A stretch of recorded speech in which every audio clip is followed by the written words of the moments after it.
मेरो देश, देश मेरो देश, खल्ती सानो भए पनि मुटु ठुलो छ मेरो देश। वीर गोर्खालीहरूको रगत र पसिनाले जहिले पनि स्वतन्त्र रहेको छ मेरो देश।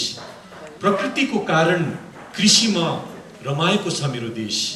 मेरो देश आज विदेशी लगानीले कृषिलाई किन्दिछु भन्छ मेरो देश। तर चिन्ता नगर, हाम्रो पूर्वजहरूको सपनालाई तोड्न दिने छैन मेरो देश। पूर्वजहरूको सपनालाई तोड्न दिने छैन मेरो देश। मैले यो कुरा जुन अहिलेको जुन घटनाक्रम छ यो प्रति एउटा चिन्तनले चाहिँ मैले यहाँ लेख्न बाध्य भएँ। कार्यक्रमका सभाध्यक्षज्यू एवं डेरी उद्योग सङ्घका अध्यक्षज्यू, नेपाल डेरी एसोसिएसनका अध्यक्षज्यू, केन्द्रीय दुग्ध सहकारी सङ्घका प्रतिनिधिज्यू, नेपाल पशुपालक सहकारी सङ्घका अध्यक्षज्यू, नेपाल मत्स्य व्यवसाय सङ्घका प्रतिनिधिज्यू, उद्यमी व्यवसाय साथीहरू र पत्रकार महानुभावहरूमा मेरो न्यानो अभिवादन टक्राउन चाहन्छु। सर्वप्रथम मैले यहाँ उपस्थित सम्पूर्ण सञ्चारकर्मी महानुभावहरूलाई मैले हात जोडेर नमन गर्न चाहन्छु। नमन यो महिनामा कि जब जब देशमा सङ्कट आएको छ, जब यहाँ एउटा नीतिगत भ्रष्टाचार भएको छ, यहाँहरूले अगाडि बढेर आफ्नो कलम चढाएर त्यो देशलाई बचाउने काम गर्नुभएको छ। यो अर्थमा मैले यहाँलाई नमन गर्न चाहन्छु। र मलाई सम्झना छ, अघि पनि हाम्रा धेरै मित्र व्यवसायहरूले भन्नुभयो त्यो 1 वर्ष अगाडिको घटनाक्रमहरू, त्यो घटनाक्रममा केही नभए पनि 1 महिनासम्म घरि हामी संसद जाने, कहिले मन्त्रालय जाने, कहिले कहाँ जाने हुँदा हामी त हेर्नुहोस् सामान्य तरिकाले चाहिँ व्यवसाय गर्ने उद्यमी हौँ, धेरै राजनीति हामी जान्दैनौँ। तर त्यो घटनाले चाहिँ हामीलाई ठाउँ ढोका लग्न चाहिँ हामीलाई बाध्य पार्यो। र त्यो 10 दिनको दौरानमा मलाई सम्झना छ, संसदबाट चाहिँ उद्योग, वाणिज्य, आपूर्ति तथा उपभोक्ता संरक्षण हित समितिमा चाहिँ हामीले बोलाउने काम गर्यो।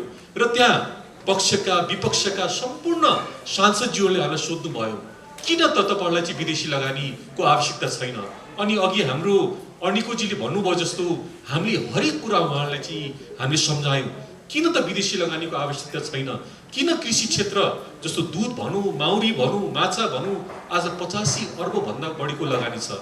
आज जुन हिसाबले यो क्षेत्रमा रोजगारी सृजना भएको छ, भोलिको दिनमा विदेशी लगानी आएको खण्डमा यी सम्पूर्ण क्षेत्र तहस नहस हुनेछ भन्ने हिसाबले हामीले उहाँहरूलाई कुरा तर्कहरू दिइसकेपछि, उहाँहरू हाम्रो कुरामा कन्भिन्स भइसकेपछि उहाँहरूले संसदबाट नै यो कुराहरू चाहिँ जुन कुराहरूमा नेपाल आत्मनिर्भर उन्मुख छ त्यसमा विदेशी लगानी ल्याउनु हुन्न भनेर चाहिँ उहाँहरू कन्भिन्स भइसकेपछि चाहिँ त्यो संसदबाट पारित भएको ऐन आज संसद विघटन भइसकेपछि रातारात यो कुरा आउन हामी पनि आश्चर्यचकित भयौँ।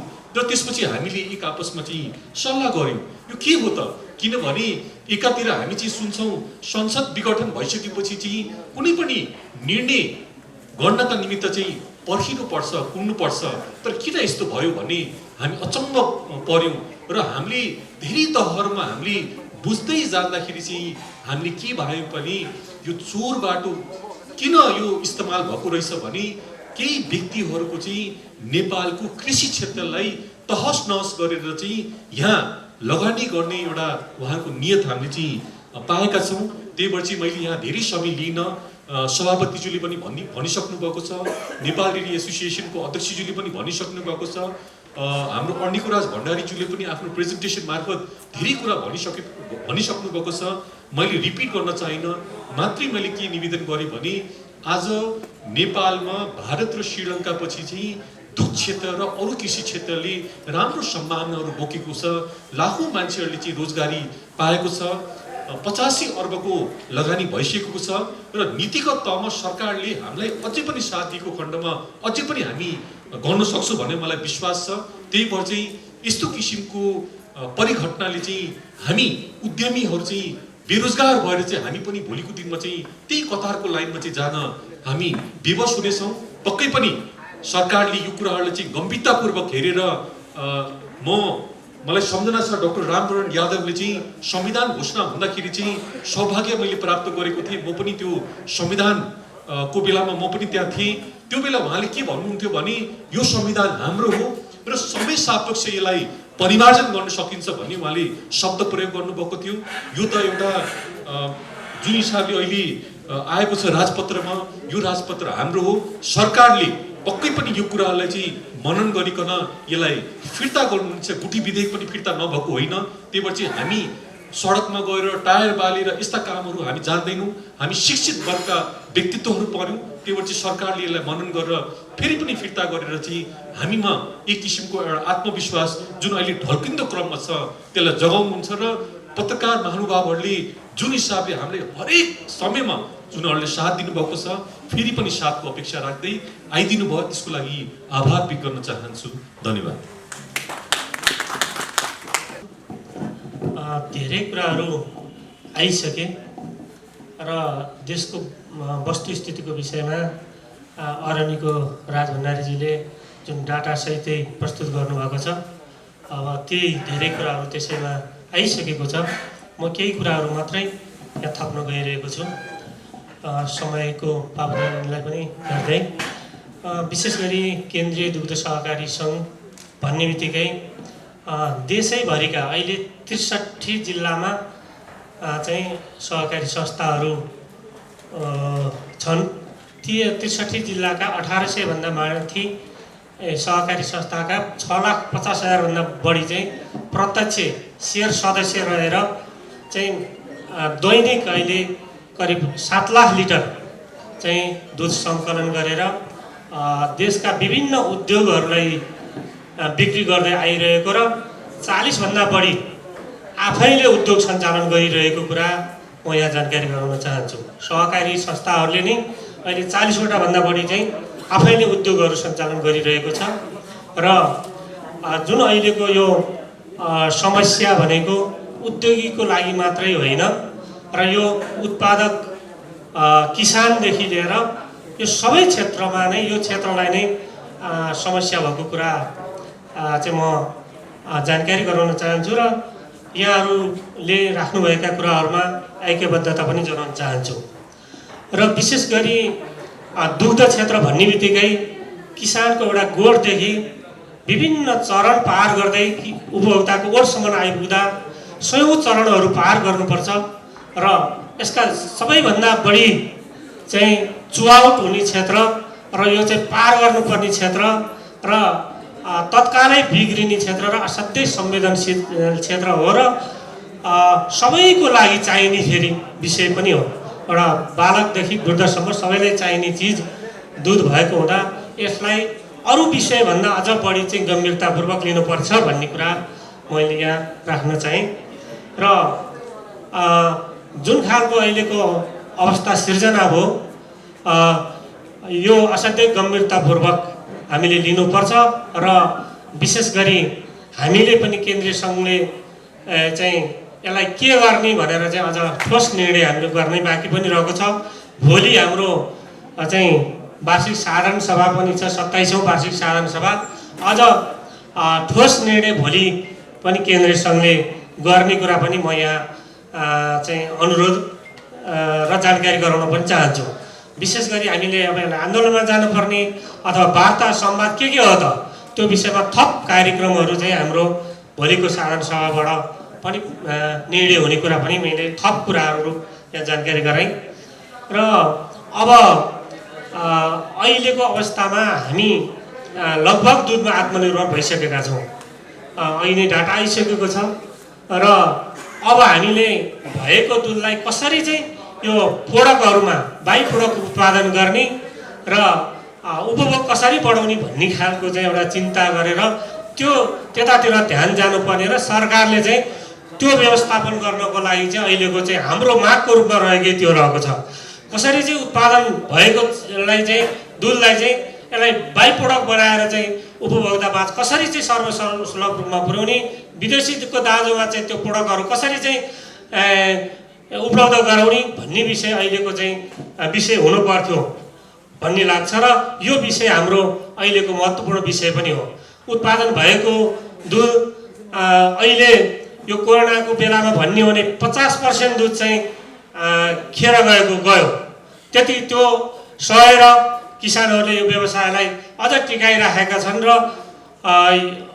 लगभग अहिले आत्मनिर्भर भइसकेको अवस्थामा अब विदेशी लगानीको आवश्यक यो क्षेत्रमा छैन भन्ने कुरा हामीले आज मात्र होइन पहिलादेखि नै भन्दै आइरहेका छौँ र निर्णय पनि गर्दै आइरहेका छौँ। र अब यहीँ भएका उद्योगहरूलाई, यहीँ भएका किसानलाई, यहीँ भएका व्यवसायीहरूलाई चाहिँ कसरी व्यवस्थित गरेर प्रवर्धन गर्ने कुरा चाहिँ सरकारले अझ थप सहयोग गर्नुपर्ने चाहिँ हामीले देखेका छौँ, महसुस गरेका छौँ र यो विषय बनाएर अगाडि बढिरहेका पनि छौँ। त्यसो भएको हुनाले अबको सरकारलाई ध्यान त्यतातिर जानुपर्छ र यो कुराहरूलाई चाहिँ फिर्ता लिनुपर्छ भन्ने कुरा म यहाँ जोडदार रूपमा म पनि राख्न चाहन्छु। र विशेष गरी अब हामीले आम किसानहरूको र उद्योगीहरूको चाहिँ हित र नेपालकै हितको लागि चाहिँ यो क्षेत्रलाई अझ प्रवर्धन गर्नुपर्ने कुरा राख्दै मैले एउटा सानो उदाहरण हाम्रो चाहिँ यो पूर्वबाट चाहिँ यो कोरोनाको ऊभन्दा अगाडि हाम्रो 1 अरबको त एउटा छुर्पी मात्रै बाहिर जान्थ्यो। अहिले त्यो रोकिएको छ करिब करिब 1 अरबको चाहिँ 2-3टा जिल्लाबाट चाहिँ अमेरिका र अरू देशहरूमा चाहिँ छुर्पी मात्रै बाहिर निकासी भइरहेको थियो। अहिले त्यो कुराहरू अझ रोकिएको छ भने अब नेपालमा पनि उत्पादन गरेर चाहिँ धेरै कुराहरू बाहिर पठाउन सक्ने अवस्था छ भने अहिले के अरे यो उत्पादन चाहिँ हाम्रो कम चाहिँ जुन 700 चान जुन चाहिँ गाईको चाहिँ वार्षिक उत्पादन छ भने भैँसीको 800 चान जुन छ त्यो चाहिँ यही भएका गाई भैँसीलाई अलिकति राम्रो चाहिँ खाना दिने र यसलाई चाहिँ व्यवस्थित रूपमा चाहिँ खानपान र बस्ने व्यवस्था गर्ने भने यसको चाहिँ 1/3 दुध चाहिँ वृद्धि हुन सक्ने यही भएको गाई भैँसीबाटै देखिन्छ। त्यसो भएको हुनाले हामी स्वदेशी उत्पादन, स्वदेशी चाहिँ किसान, स्वदेशी उद्योगहरूलाई नै प्रवर्धन गर्नको लागि, व्यवस्थित गर्नको लागि चाहिँ थप बरु राज्यले सहयोग गर्नुपर्छ र बाहिर चाहिँ लगानी आवश्यक छैन भन्ने कुरा म यहाँ राख्दै मेरो भनाइ यहाँ गर्न चाहन्छु। हस्त धन्यवाद, नमस्कार, जय शाहराम। यहाँ उपस्थित हुनुभएका सम्पूर्ण पत्रकार साथीहरूलाई म केन्द्रीय पशुपन्छी पालन सहकारी सङ्घको तर्फबाट र व्यक्तिगत मेरो तर्फबाट हार्दिक सहकारी अभिवादन दिन चाहन्छु। विशेष गरी धेरै कुराहरू आइसकेको छ होइन, धेरै चाहिँ साथीहरूले वक्ता साथीहरूले अनि हाम्रो चाहिँ कार्यक्रम प्रस्तुति मार्फत पनि चाहिँ यो किन अनावश्यक छ वैदेशिक लगानी भन्ने कुरा आइसकेको छ र यो किन आउन लाग्यो। हामीले चाहिँ यतातिर हामी जानुपर्छ, हामी यो किन ल्याइँदैछ र किन आउँदैछ हामी त्यो बाटोतिर जानुपर्छ। र अहिलेको चाहिँ नेतृत्व गरिरहेको सरकार किसान मैत्री छ, जनमैत्री छैन। त्यही भएर चाहिँ जब चाहिँ सरकार चाहिँ जनविरोधी छ, सरकार जब चाहिँ किसान विरोधी छ, सरकार यहाँको चाहिँ प्रगतिशील विरोधी छ, त्यसपछि चाहिँ यस्ता हरकतहरू चाहिँ आउन सुरु गर्छ। अब अहिले त सरकार एक किसिमको छाडने हो, सरकारलाई चाहिँ नियन्त्रण गर्ने संसद छैन अहिले। जब चाहिँ सरकारले नियन्त्रण गर्ने अङ्गहरू हुँदैन तब चाहिँ अनि सरकारले चाहिँ विभिन्न किसिमका चाहिँ यस्ता चाहिँ प्रतिगमनतिर चाहिँ उन्मुख हुन्छ र यो ऐन आउने बेलामा पनि हामीले ठुलो चाहिँ हामी सङ्घ सङ्गठनहरू मिलेर विभिन्न चाहिँ कृषि समिति, संसदीय कृषि समिति र अर्को उपभोक्ता हित संरक्षण समितिमा चाहिँ चर्को चाहिँ दबाब दिइसकेपछि र धेरै मान्यज्यूहरूलाई चाहिँ यो चाहिँ यी सरकारवालाले उठाएका चाहिँ विषयवस्तु ठिकै छन् भन्ने भइसकेपछि चाहिँ यो त्यो ऐनमा चाहिँ नकारात्मक रूपमा चाहिँ यी चिजहरू लेखिएका थिए र यो वैदेशिक लगानी आवश्यक छैन भन्ने लेखिएको थियो। तर अहिले चाहिँ अब 20 गतेबाट आजबाट चाहिँ निर्वाचनको चाहिँ आचार संहिता ल्याउने हिजै मात्रै चाहिँ किन चाहिँ यो ल्याउनु पर्यो त? चुनाव आवश्यक परेदेखि त चुनावपछि पनि त चाहिँ आफ्नो सरकारले ल्याउँथ्यो, अहिले नै किन यसरी ल्याउनु पर्यो भन्दा यो चाहिँ अहिलेको सरकार चाहिँ मुठीभर दलालहरूको, मुठीभर पुँजीपति वर्गहरूको, दलाल पुँजीपति वर्गहरूको चाहिँ वैदेशिक विदेशी शक्तिहरूको नै आडमा चलिरहेको हुनाले अहिले चाहिँ त्यसरी चाहिँ यी चाहिँ कदमहरू आएको छ। यो यति मात्रै होइन, तपाईँ धेरै पत्रकार साथीहरूलाई थाहा होला, अर्को भूमि बैङ्कको पनि चाहिँ अवधारणा आइरहेको छ। सायद यो भूमि व्यवस्था सरकारको त भूमि व्यवस्था मन्त्रालयबाट त्यो पनि चाहिँ अभ्यास भइरहेको छ। भूमि बैङ्क चाहिँ किन भूमि बैङ्कको आवश्यक पर्यो भन्दा यस्ता यी बहुराष्ट्रिय कम्पनीहरूलाई चाहिँ यो कृषिजन्य उसमा चाहिँ नेपाल भित्र्याउने र उनीहरूलाई चाहिँ भूमि बैङ्कको माध्यमबाट त्यो भूमिहरू पनि दिने। यो अहिले त हामीले चाहिँ उद्योग मन्त्रालयबाट जो प्रकाशित राजपत्रको कुरा मात्रै गर्दैछौँ, हामी अहिले कृषिमा वैदेशिक लगानीको कुरा मात्रै गरिरहेछौँ। तर यो साथसाथै तयारी त्यसरी छ र यहाँ चाहिँ उनीहरूलाई जमिन उपलब्ध गराइदिने, पूर्वाधार सबै तयार गरिदिने र यहाँका साना किसानहरू अब त्यो भूमि बैङ्कको चाहिँ रूपमा चाहिँ विदेशी लगानीकर्ताहरूलाई चाहिँ त्यो भूमि सहित उपलब्ध गराइदिइसकेपछि त्यहीँबाट चाहिँ ठुला उत्पादन हुने र यहाँको चाहिँ बजारमा चाहिँ ती चिजहरू आउने र साना किसानहरूले चाहिँ अहिले जुन निर्वाहमुखी किसान छ अहिलेको हाम्रो चाहिँ कृषिजन्य उत्पादनहरूको चाहिँ जुन जति चाहिँ आपूर्ति व्यवस्था छ त्यो हाम्रो अहिलेको चाहिँ निर्वाहमुखी किसानहरूको तर्फबाट नै धानिएको छ र यी किसानहरूलाई चाहिँ जीविकाको अर्जनबाट चाहिँ वञ्चित गराउने गरी यसरी आएको छ र यी किसानहरूलाई चाहिँ अब ती माफियाहरूको ती दलालहरूको चाहिँ कर्मचारीको के अरे मजदुरको रूपमा चाहिँ परिणत गराउने, जो आफ्नो चाहिँ उत्पादनबाट चाहिँ जुन आफ्नो चाहिँ जीविकोपार्जन गर्दै आइरहेका अहिलेका साना किसानहरूलाई यी पुँजीपति विदेशी दलाल पुँजीपतिहरूको मजदुर बनाउने गरी चाहिँ अहिलेका चाहिँ तयारी अहिलेको सरकारले त्यो तयारी गरेको छ। एउटा यो प्रकाशित राजपत्रको आधारमा र अर्को यो भूमि बैङ्कको चाहिँ जुन तयारी गर्दैछ त्यसको आधारमा चाहिँ त्यसरी चाहिँ जाने गरिरहेको छ। त्यसले गर्दाखेरिमा चाहिँ म एकजना किसानको चाहिँ छोरो किसानकै आन्दोलनमा लागेको नाताले यी चिजहरूको विरुद्ध चाहिँ सडक सङ्घर्षमै जानुपर्छ भन्ने किसिमले नै चाहिँ वातावरण हुनुपर्छ। र अहिले चाहिँ के भनिएको छ भन्दा 75% चाहिँ निर्यात चाहिँ गर्ने गरी भनिएको छ। अहिलेका हाम्रा किसान के अरे कृषि उपजहरू हामी आत्मनिर्भर नै भइसकेका छैनौँ भने अनि 75% चाहिँ उत्पादनको 75% निर्यात गर्ने गरी चाहिँ यो ऐन चाहिएको छ। जबकि हामी आत्मनिर्भर नै बनेका छैनौँ। हाम्रा सरकारले चाहिँ यही सरकारका मन्त्रीहरूले आफ्नो चाहिँ प्रतिबद्धता चाहिँ लेखेकोमा चाहिँ यति वर्षभित्र अन्नमा आत्मनिर्भर बनाउने, यति वर्ष दुधमा होइन, यति वर्ष माछामा, यति वर्ष महमा, त्यस्तो हेर्न त कृषि मन्त्रीहरूका चाहिँ अहिले त्यो प्रतिबद्धता पत्र भनेर देखेको। त्यसले गर्दा जे चिज यहाँ आत्मनिर्भर नै भइसकेका होइन ती चिजको चाहिँ निर्यात गर्नको निम्ति भनेर चाहिँ अनि चाहिँ वैदेशिक लगानी चाहिँ खुला गर्ने चाहिँ आवश्यकता कसरी पर्यो हामीले यहीँ मूल्याङ्कन गरौँ। त्यसले गर्दा अब यो मलाई अझ मन्त्री त्यही क्याबिनेटले चाहिँ निर्णय गरेको कुरो मन्त्रालयको हेरफेर भएको छ।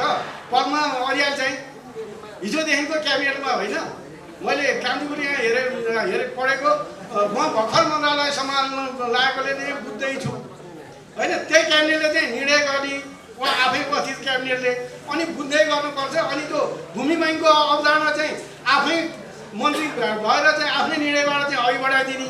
अनि अब यी कुरा चाहिँ थाहा छैन बुझ्दैछु भनेर चाहिँ पद्म अर्याल जस्तो मान्छेले भन्नु सक्छ त्यही क्याबिनेटको मन्त्री हो, उनी भर्खरै चाहिँ मन्त्रीमा नियुक्तिको भएको भए चाहिँ त्यो कुरा चाहिँ भन्न सुहाउँथ्यो।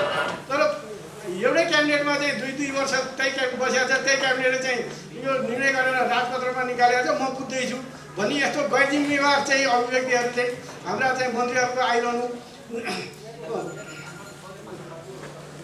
त्यो छ।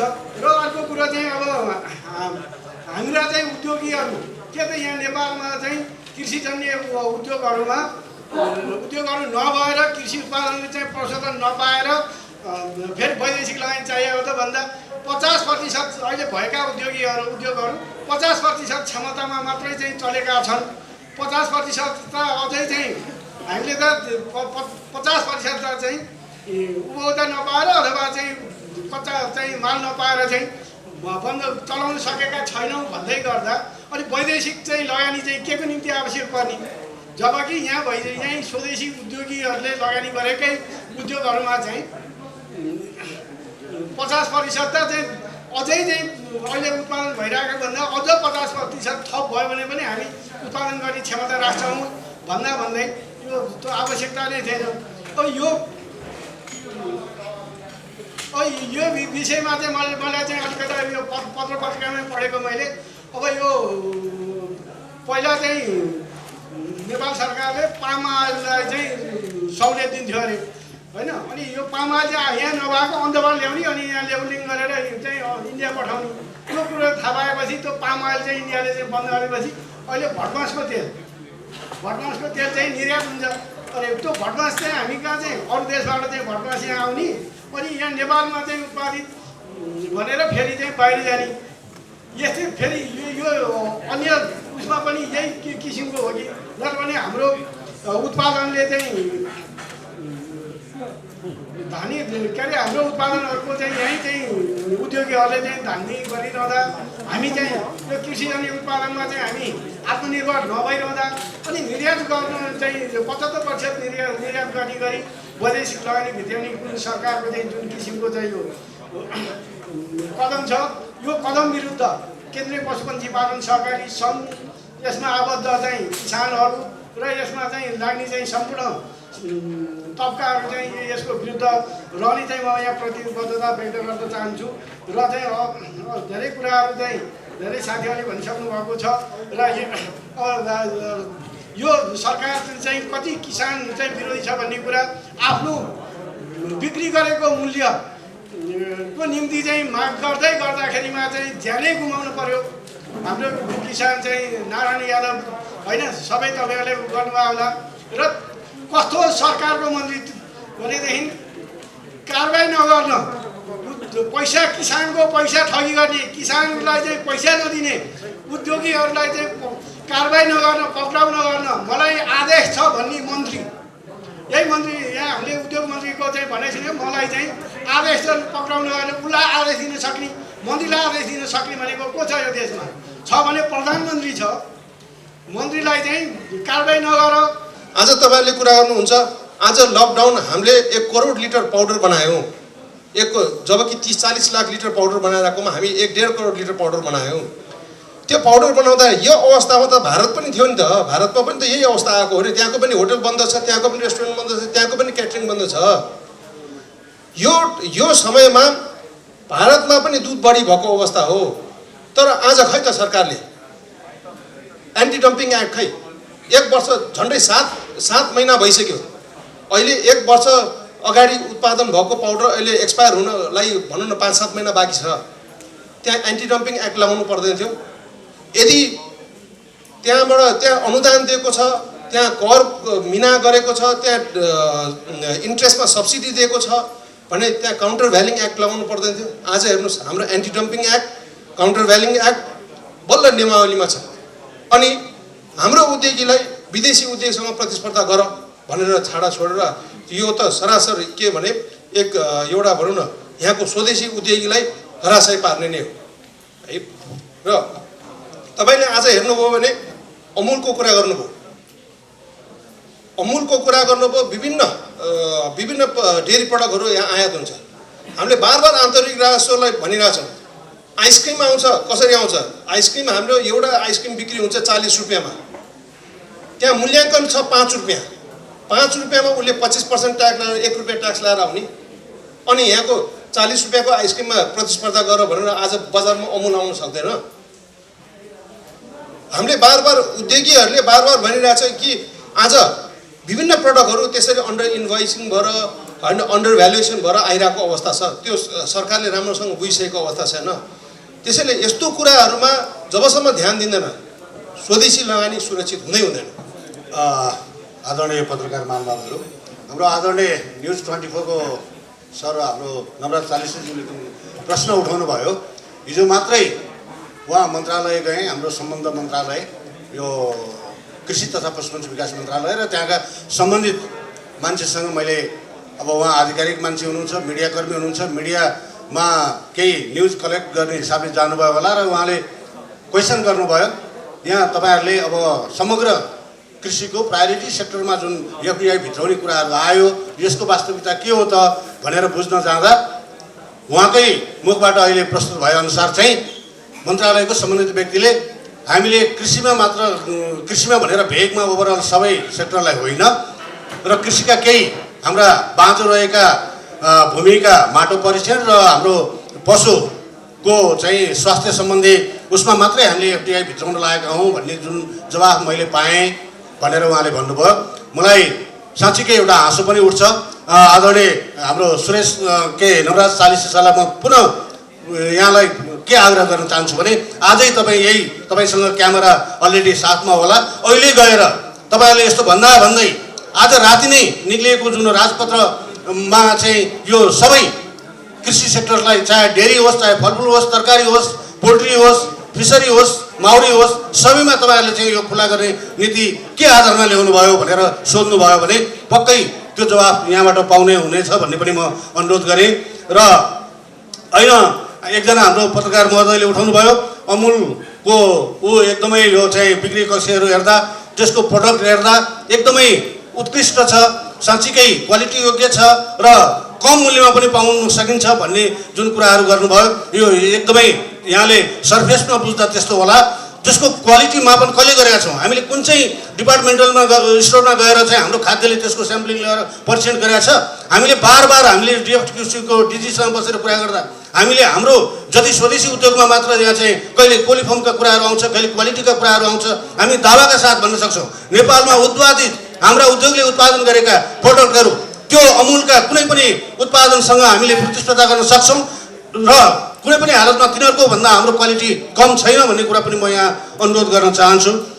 यति भने र अरू प्रश्नको जवाफ दिनलाई म आदरणीय हाम्रो सुमित सरलाई पनि म अनुरोध गर्छु। मैले यहाँ मात्रै क्वालिटीको पार्टमा चाहिँ हाम्रो हेलो खबरको मनोज सरले जुन राख्नुभएको थियो, पक्कै पनि पहिला हामीले दुधको अथवा चाहिँ हाम्रो अरू कृषि उपजहरूको मूल्य श्रृङ्खलामा हामीले हेऱ्यौँ भने चाहिँ क्वालिटीमा त्यति हाम्रो राम्रो थिएनौँ। तर यता आएर चाहिँ हामीले हेऱ्यौँ भने चाहिँ मैले चाहिँ यहाँ हाम्रो हेलो खबरको मनोज सरलाई के निवेदन गर्न चाहन्छु भने क्वालिटीको पार्टमा चाहिँ हामी धेरै सुधार चाहिँ हामीले गरेका छौँ। किनभने विगतभन्दा हजुरले हेर्नुभयो भने चाहे त्यो डिपार्टमेन्टल स्टोर भनौँ अथवा चाहिँ रिटेल आउटलेट्सहरू भनौँ, त्यहाँ चाहिँ कन्ज्युमर्सहरूले चाहिँ जुन हिसाबले हाम्रो क्वालिटी एक्सेप्ट गरिरहेछ, क्वालिटी राम्रो नभएको भए त उहाँहरूसँग पनि अथाह पैसा छैन कि त्यो पैसा खर्च गर्छ उहाँले लिनुहुन्थ्यो। विकल्प हुँदा पनि हाम्रो प्रडक्ट नेपाली प्रडक्ट लिनुको अर्थ चाहिँ हामीले के पनि बुझ्नुपर्छ भने क्वालिटीमा धेरै सुधार भएको छ। र मैले यहाँ हाम्रा सम्पूर्ण मिडियाकर्मी महानुभावहरूलाई पनि के निवेदन गर्न चाहन्छु भने एकचोटि तपाईँहरूलाई चाहिँ हामी आफ्नो फ्याक्ट्री टुरमा पनि लिएर जान्छौँ। किनभने आफूले नहेरेसम्म मानिसहरूले चाहिँ के हो हामीले के भन्न खोजिरहेको छ बुझ्न सक्नुहुन्न। त्यसपछि आजको दिनमा हाम्रा उद्योगहरूमा चाहिँ जुन किसिमका चाहिँ उपकरणहरू हामीले चाहिँ राखेका छौँ त्यो वर्ल्ड क्लास फेसिलिटीहरू छन्। त्यसपछि मेरो विचारमा गुणस्तरको हकमा नेपाली उत्पादनहरू चाहिँ पहिलाभन्दा धेरै सुधार भएको हो भन्ने मलाई लाग्दछ। धन्यवाद।